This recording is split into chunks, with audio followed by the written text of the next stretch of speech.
Welcome back to the Endeavors AI podcast. My guest today and I figured out on our first call that we've quietly followed each other up and down the East Coast for about 30 years, whether it be DC, Philly, West Palm, and now we're practically neighbors in the Gulf Coast of Florida. So Keith Conrad runs Verbatim Legal, and he works with small and medium-sized law firms to modernize their infrastructure and carefully implement AI without blowing themselves up operationally. Keith, it's good to have you, sir. Thank you for having me on. I appreciate it, Colin. And it does seem we've been close, but not close. So let's take a look at career paths. Excellent. Give the audience, if you would, one or two sentence version of what you do and who you serve. We focus right now on small to mid-sized law firms, as you said, to help them take advantage of some of the technologies that are out there, and certainly AI, which allows them to get the same type of legal technology, access to that technology, that it was only the larger firms and government agencies that had it up until now, the on-prem and very expensive systems. But as these become available, it's nice that they have them. But the question is, how do you use them? And what's the best way to implement it? How do you implement it without bringing down your firm? There's a tendency to want to do everything at once or to do nothing at once. So we try to work with them and come in to, sort of demystify it and provide a plan. And if necessary, we actually get involved in doing the program management for them. Great. And you mentioned in our first call that you draw a clear line in between the practice of law and the business of law. So walk our viewers through how small firms historically competed with big firms and how that's changed. Well, it's changed in that basically they never did compete. They really could not compete. They didn't have the manpower, the money, or the technology in many ways. It's not to say that some didn't try, but it was sort of an all or nothing. And really what kind of happens, I think, as the business of law has become much more prominent in the practice of law is an entirely different focus. These firms need to focus on the practice of law, but the business of law can't be ignored. And it never should have been, but it had been. How they go from A to Z, what their processes are, what technology they're using, where their training levels are. It's one thing to be able to compete with big law, but it's another thing to be, have the infrastructure and the internal integrity to do that competition. And you got to have that. And if you try to take on more, doing it the same way you've always done it, it is going to fail. The technology isn't going to save you. And so it does come down to understanding the business of law, how they get paid, how they organize their cases, how they really just all the details of the business of law and making sure that that dovetails carefully into the practice of law. And so turning back to you personally, you went back to law school when you were 50. What did that teach you that a pure tech consultant would have missed? Well, it's certainly, law is interesting. A lot of it has been around for 100 years, and some of it hasn't been around for 100 days. So credibility to the table is really what you have to have. And you need to be able to understand why law does things the way they do it, why things take a while, what has to be done, the issues of privileged information and data, what we do with it. But in order to really have any credibility when you go to a firm that's been around for 20 years, and say, you should listen to me. You gotta have some street credibility there. And working with bigger firms scares smaller firms, working with smaller firms, bigger firms sort of write you off a bit. So it was important to me to understand and get back to the basics and be able to tell them, look, I know, I've been there. I don't practice, but I've been there and we can talk the same language. So it's really, for me, it was more like, I had to go learn Chinese because that's what they were speaking. So Right. Excellent. Good plan. In your opinion, where's the real agility advantage for a 10 lawyer firm, excuse me, that a 500 lawyer firm can't really replicate? Well, it is the agility factor. The fact is that these guys can get together, these people that run the firm, management and staff, and quickly make a decision. They can turn essentially on a dime, and from a legal perspective, it's light speed. And whereas the larger firms have to get the partners together, and there's all the other pieces that come in, and the junior partners, all kinds of levels that come in, and they basically get to where they need to go by throwing money at it and throwing people at whatever direction they want to go. Smaller firms, if they're able, if they have the internal ability, can turn on a dime if something comes up. And one of the things that we talk about a lot is that there are, in the last 15 years, probably 15 to 20 practice areas that didn't exist Mhm. 15 years ago. Cyberbullying and cyber, security options and all sorts of things that these small firms can take advantage of Right. and do it very quickly and have the ability, if they're set up properly, to be very effective and to do it. But they have to be as good or better than the bigger firms in order to be competitive. But there's a lot of opportunity out there, far more for small firms today, in my opinion, than large firms. Because even large firms are jobbing out some of their legal work to smaller firms if they're able to handle it. Yep. And you mentioned our first call that it used to be that the larger firms had access to these large language models, technologies that the smaller firm didn't have. And now in this day and age, thanks to technology and AI, that's the playing field has been level set. And now the smaller firms have the advantage because that moat isn't around the large firms anymore, and their agility is kind of the differentiator, right? They have the flexibility to make these changes with the tools that can give them leverage. Exactly right. And the old on-prem systems, were hard coded and sort of geared to the big money producing practices. And then everyone had to, if you didn't fit that mold, you had to change you had to sort of fold into that mold, change your taxonomy. It was, there were global settings. So everything it took quite a while to go through to the old change control processes and get everything signed off on, which is not flexible for the larger firms. This does, in fact, give them the ability to have a cloud-based legal technology and expand through that and increase or decrease as needed and really have the same exact tools at a much, much lower cost. And that's a key factor. Yeah, agreed. So you said plenty of things in our first call stuck with me, but another thing is kind of contrasting how you are using or advising people to use AI as opposed to what the masses are doing with it, just using it as a shinier Google search, just as a tool. You mentioned that AI is less like building a fast computer or tool and more like hiring on an employee, which that's a wonderful way of looking at it. If you could unpack that for our listeners, I'd really appreciate it. Sure. Well, I mean, we have for years, we've looked at technology upgrades, bigger, faster printers, faster computers, what have you, that were sort of the mainstay of what was considered upgrading or updating your firm. But those tools helped take the existing processes and make them better.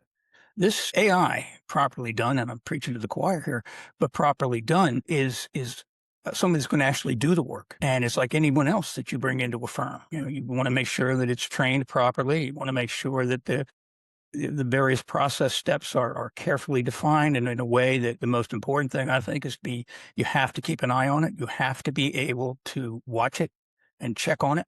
And those are processes that have to be in place. But it very similar if you bring in a new employee, far more so than technology. The technology is not really, in our opinion, at least from a business side, is not the key here.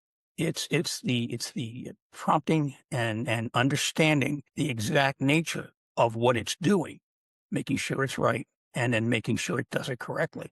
Those are steps that are sometimes difficult to implement because people want to get moving quickly. But that's kind of where we're going with this. It is you're hiring. And if you look at it that way and develop your steps that way, you're going to have a much smoother integration with AI. Yep. So there's two training programs involved. There's the training of those using the tools and then the training of the tool itself. So there's a lot of work to put into it for it to work correctly. And a lot of people just want to look at it as unboxing, your Christmas morning present, and it's just going to work once you put some batteries into it. And that's kind of a dangerous way of looking at it.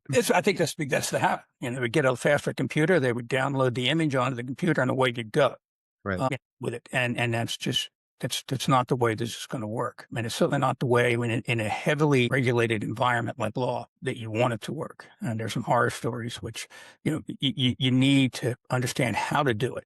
And that's kind of the niche that we're fulfilling, not just with AI, but with the business itself. Because before AI can do it, you need to make sure your actual manual business processes are functioning. There are no gaps, no duplications, which is really the cornerstone of what we do. But it's essential that you look at AI as adding to your firm, not replacing a computer. Yep. And you even go as far to some of your clients to tell them to remove AI before deploying it. And it sounds like that's the exact reason, right? You want to make sure that all of the foundational processes are well established before we start throwing fuel in the fire. Well, we do a pretty complex current state analysis of the firm, and we tell them that we won't do business with a firm that doesn't agree with that, because we need to know if they're currently using AI in any capacity, we have to know, have they done a comprehensive background? Do they understand what AI is doing? Do they understand that if you had a gap in your process and you didn't account for it, AI is going to, who wrote the prompts? Who's doing this? What's their skill level? Your whole business, and perhaps from all the various penalties that are involved, far more than that is involved.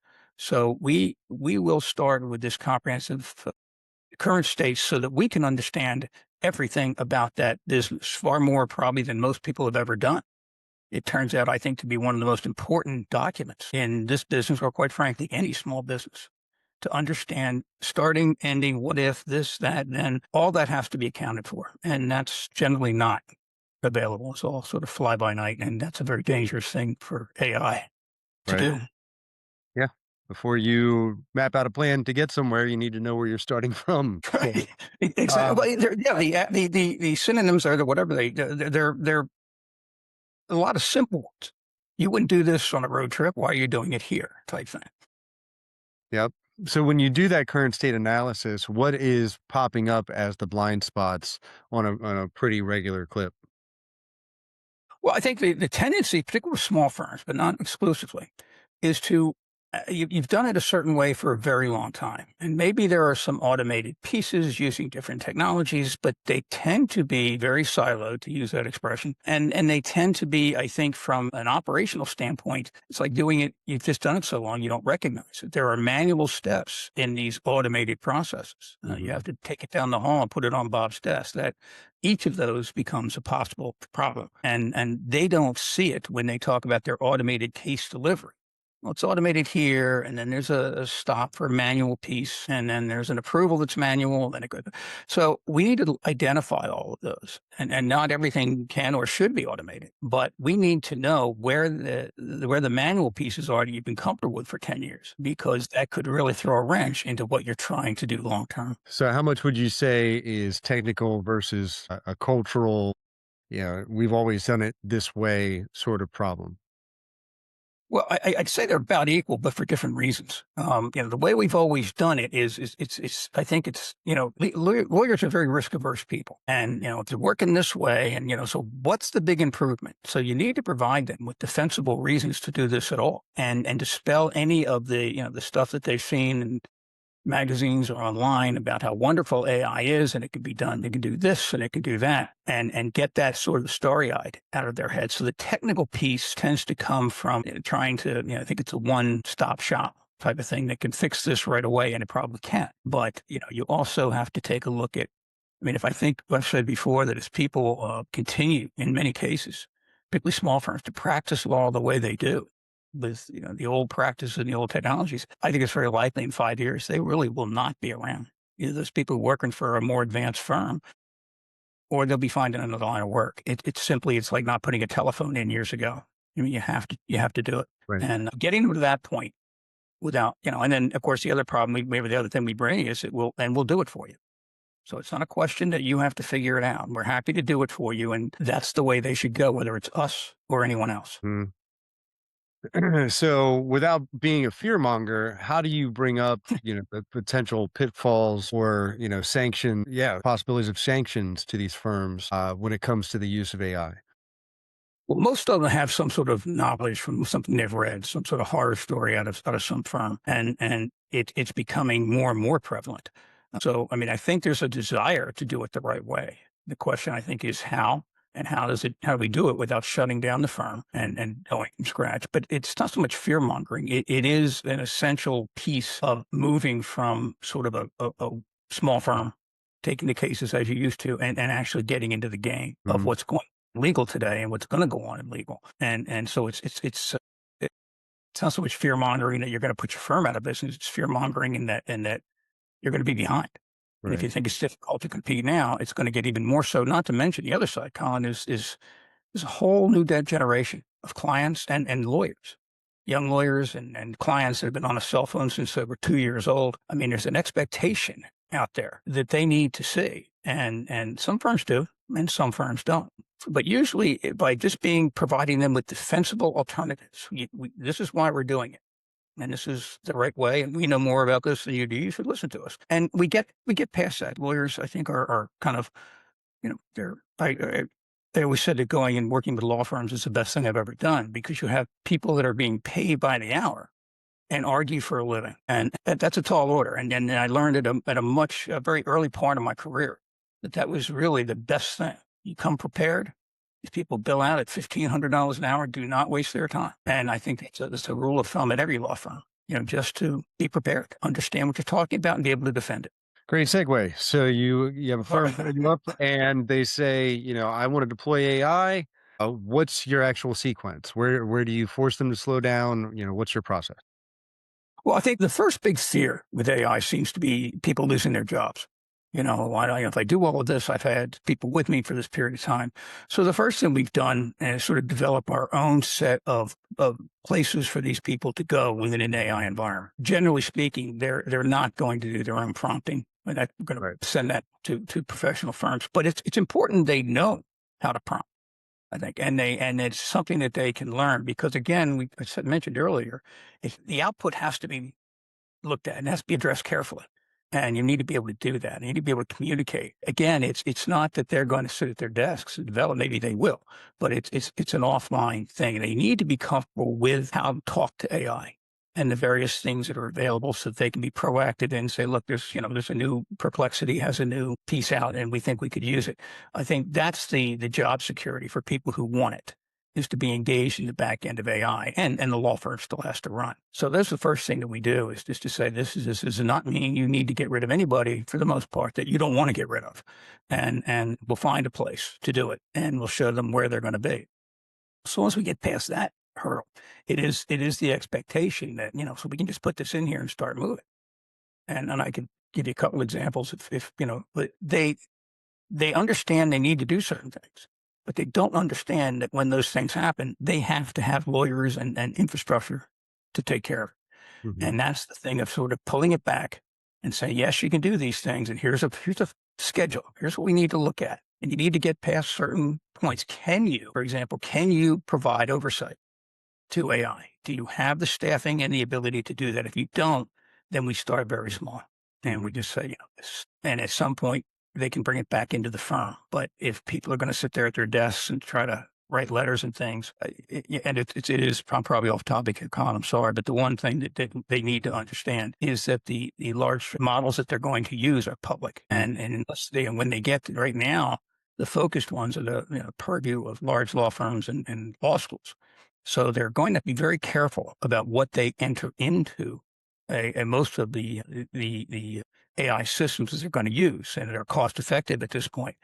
Putting privileged information in is a death knell. I mean, Mhm. you don't want to offer that. And so there's another skill set. So I realize what you want to do, but in order to accomplish that, you're going to have to go into your client data. And we need to build in the safeguards to make sure that it doesn't wind up in a training routine for ChatGPT or whatever we're going to use. So that's the other thing is making sure that they understand that this is a task oriented introduction right now, not replacing the legal function of. You know, so that's the thing to try to get their arms around because they've always got people on staff that I've used it, I can do it, watch this, and that's great, but is that in the firm's best interest? And Right. that's kind of what I look at. Personal usage is one thing when you're dealing with people's sensitive information. You've got to build your policy and then build the prompt to make sure that that's the most important piece. And yeah, we've heard that here a few times. There's policies in place in different firms. If you're going to use anything, it needs to be the professional paid for account. It can't be going into the public chat GPT C, which is really important. It's a good reminder. So switching to kind of the aligned advisory model that you built, you told me that you don't bill hourly with your clients. Yep. Your compensation is more tied to measurable outcomes. Why do you structure your payment that way? Well, yeah, coming out of the DC legal market, and I mean, consultants charge a lot of money. I mean, to come back in, I've got a lot of experience that I is valuable, Mhm. and yet, these small firms cannot begin to pay the hourly rates that we were doing in Washington, and yet the job is similar. So, I mean, we work on a performance base. And, if we're as good as we say we are, then you're going to experience somewhere in the area of an decrease in your expenses, increase in your performance. You're going to have better marketing. And we're willing to take a piece of that because, again, my belief is small firms are the future. They really are. And we want to associate with these small firms now and help them grow. And in some locations like Washington, we can take, some interest in the company as a payment for that in the long term. And Paris, that Florida, you can't do that. We take bonuses based on measurable results established by ABA matrix. And we measure the improvement that we claim we can bring. And we also, I think the other side of that coin for us is that one of the biggest problems of being a consultant in DC was, well, first of all, you're always on the blame for anything. And secondly, the there's an immediate conflict between we who believe we need to take, 30 hours to do something and a client don't want to pay 30 hours for that. So you wind up, somehow, breaking the process, making it less effective. When we're in this situation, we don't make money if they don't.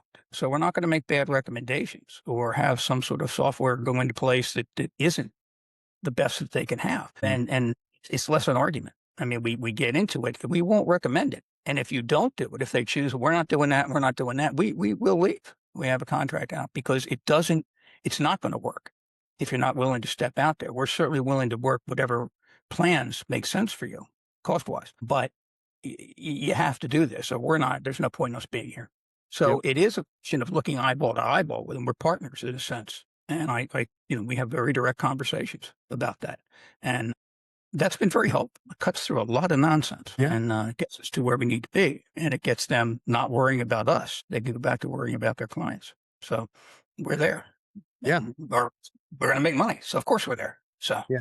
I love that point. I mean, it's almost counterintuitive that they take issue with you billing the same way that they do, but the way that you do it completely aligns, your incentive points in the exact same direction as what their incentive is. And exactly. Well, that's changing too, though. I'll be honest. They're getting away from the billable hour. A lot of firms are not going to do that anymore, and they do hybrids of what this is because, again, the clients, they have cell phones, and then they can do it remotely and all this sort of thing. And coming into the office for a 1 hour meeting is not where it is. They're like 15-minute increments, and a lot of changes operationally. That if you can demonstrate, and that's what we do. This is how you were doing it, and this is the money.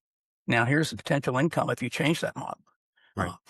So it comes down to being knowledgeable and defensible, what you tell them. Yep. And so you've also mentioned that you prefer vendors to handle the implementation piece, your Right. role being more of a blueprint and oversight.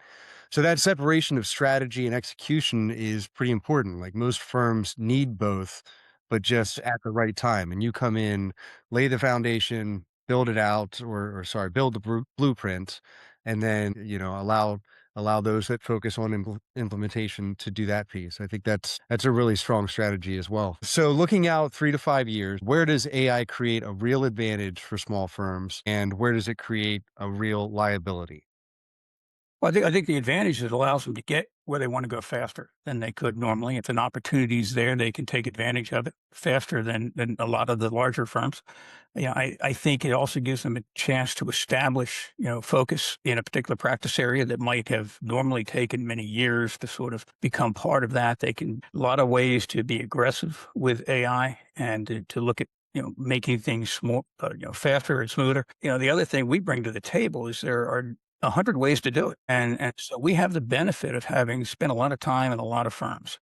And, this way, I can tell you for this particular problem, so we can bring that in. A lot of firms have this problem, and these are the 3 ways that they've solved it. But for you, we're suggesting, so we spend a lot of time by being able to reference sell on other things. They're not a Silicon Valley, firm. They're a law firm. So just because something can happen technically doesn't mean that it should. We could do it now. So we're sort of the voice of reason on some of that. And it gives them an advantage because they're going to focus on where they want to go, not where they could go and a lot of other things because it's all possible through a strategic approach to law. Yep. So if a managing firm is listening to this and you want to give them one piece of advice of something that they should do this quarter, what do you think that should be? I think for every firm, I don't care what the size is, they need to get a sense of where they are. Do a current state assessment and do it with someone like us, but or not. But don't bring in, your cousin who's really good with computers to do that. I mean, you need to have, again, understand the business of law. Why is this overlap necessary? Right. It would seem to the untrained person, perhaps, it's just overlap. Let's get rid of it. No, but it's important to your docketing and other things. So they have to do that, and they have to put the time in. And there are other firms out there that will do this. But as I said, we don't even start until we've got that done, and it takes as long as it takes because they're not paying us but by the hour. So if we need 6 weeks to get that done, that's what we're going to take. And again, it comes in from a strong position. But if a firm wants to make any changes, in my mind, at this point, get an understanding of how your firm works A to Z today. So you can always refer back to it. Because I guarantee you, Colin, I know, again, preaching to the choir, 3 years from now, we're going to be talking about something else. And that blueprint of how the business operates is going to be as valuable then as it is now, because along the way, we'll update it and make the changes. But it needs to be there because, you forget something and you just automate something manual that doesn't work. You're just going to make it worse faster. And we instill that. And once we get past that, generally, it's a pretty impressive document that they can now, someone's online, but they can print it if they want to and just refer to it for a number of reasons. Yeah. And it's also because the other thing we find, and I'll just be quick about this one, is we come in and we say, well, why are you doing it that way? And, oh, well, that's how we did it when I got here. Right. Okay, well, how long? 8 years. I mean, that kind of thing. Government goes back and they refer to it by president, administrations. Well, that's how Calvin Coolidge taught us how to do it. Now, we got to take a look at, so when you hire people in, the training is automated and the process is known and it's followed. And you can determine if there's a deviation. So there are a lot of benefits from a management standpoint, but also from a growth standpoint.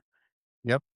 Couldn't agree more. I mean, you need to know exactly where your current state is to be able to map out where you want to go. So the simple takeaway is that AI is definitely not magic. It needs to be governed. It needs clear processes, and then you can start to benefit from all the wonderful leverage that it brings to you. So, Keith, this was exactly the good, bad, and ugly kind of conversation I like to have about AI. So, to our listeners, and we'll leave it down in the show notes, where can they find you?